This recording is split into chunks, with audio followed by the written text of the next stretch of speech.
Hi, I'm Benjamin Bell of This Week with George Stephanopoulos, and I'm joined today by Congressman Peter Kane of New York. Good to be here. Welcome. How are you? I'm doing great. Thank you for coming in.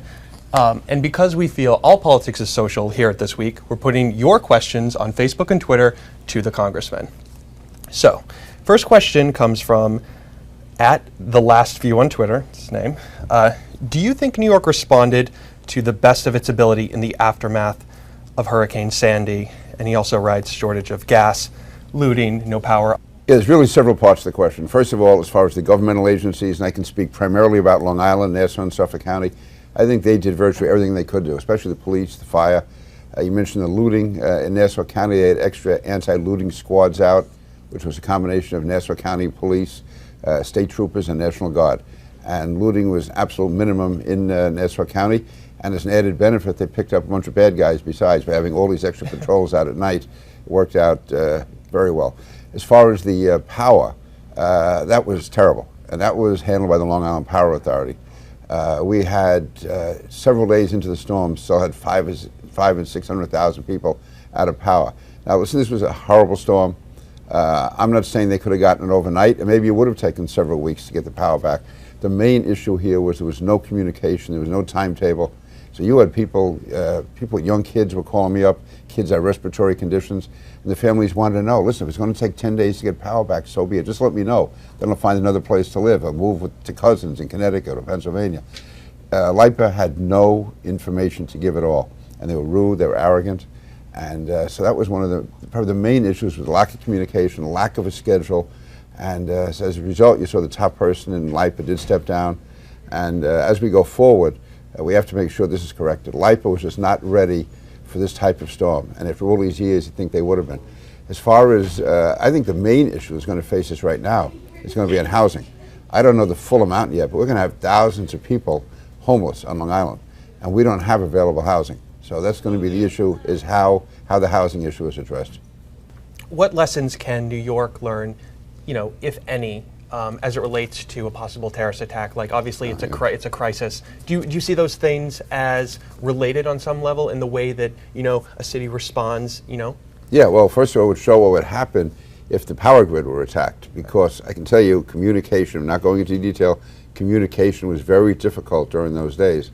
So if this had been a terrorist attack rather than a natural disaster, like during that time, I was talking to police, and they were saying if there was a terror cell up and running in New York, the damage they could have done during that time, because communication was very poor. That shows that we have to have backup alternative communication systems in place when something like this happens. Yeah, it seems pretty alarming. Well, I remember being in Nassau County with a county executive who had a satellite phone, and he still was unable to make phone calls. Governor Cuomo spoke with our Diane Sawyer after the hurricane hit, and he basically seemed to say that, climate change is here and we have to deal with it. I think we're going to have to deal with it, is an exact quote.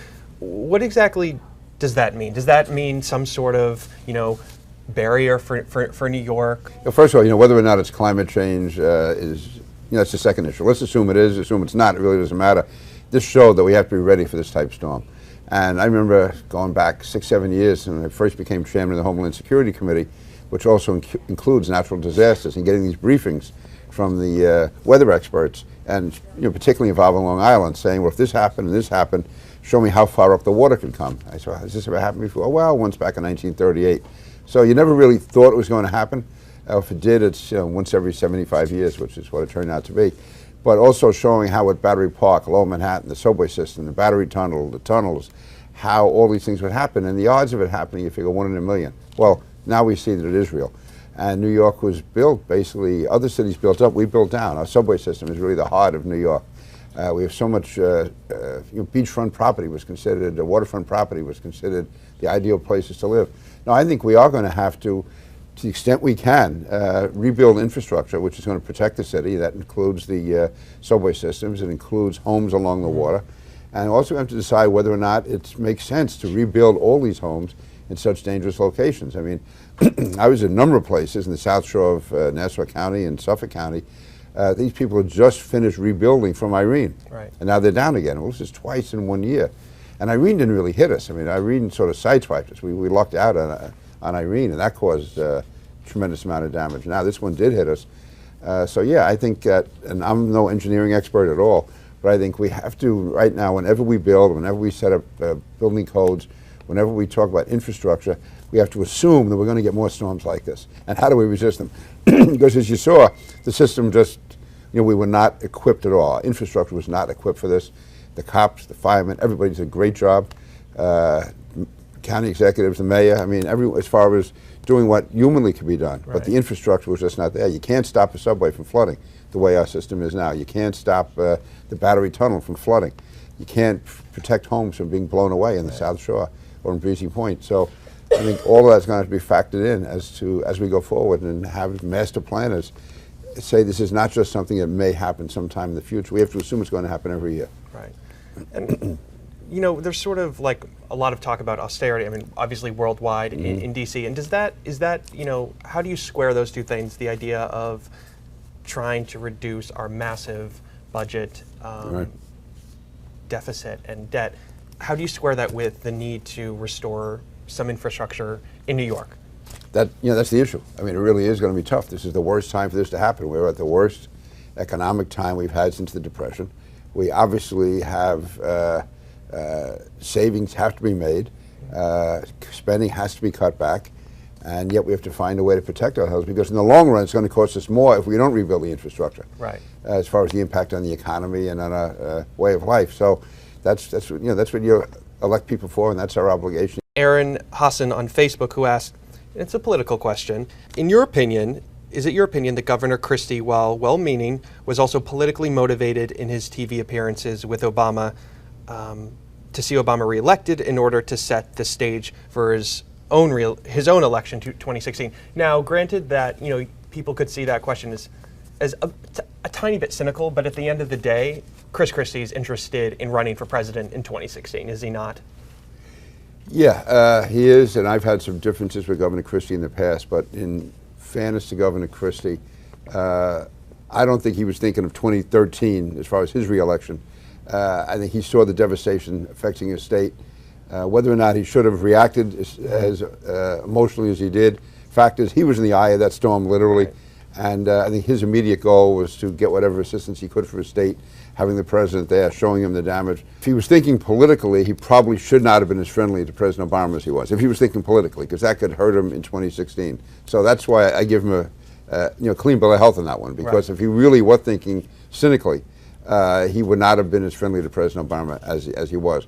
Did it hurt Mitt Romney? It wasn't so much what Governor Christie did. I think the whole event gave the president the opportunity to appear presidential, and that did take Mitt Romney off the front pages for 3 or 4 days during the last 10 days of the campaign, and that certainly hurt Governor Romney. How much? I don't know.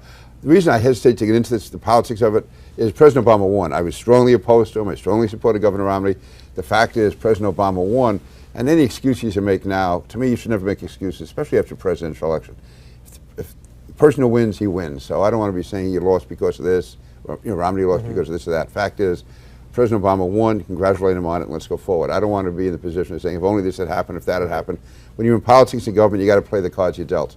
And if you don't win, and you just go home and that's it. Fight's over.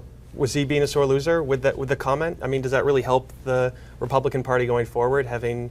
Yeah, first of all, I wouldn't have said it. I mean, no matter how you feel, listen, you can give a million reasons why you think you got a raw deal, why it worked against you. But when you go into a campaign, you know that. You know there's going to be good and bad on both sides. You take the good with the bad. It's like a football game or a baseball game. Obviously, the stakes are higher. But you can't complain about the sun coming out at the wrong time, or the thunderstorm coming at the wrong time, or the referee missing a call.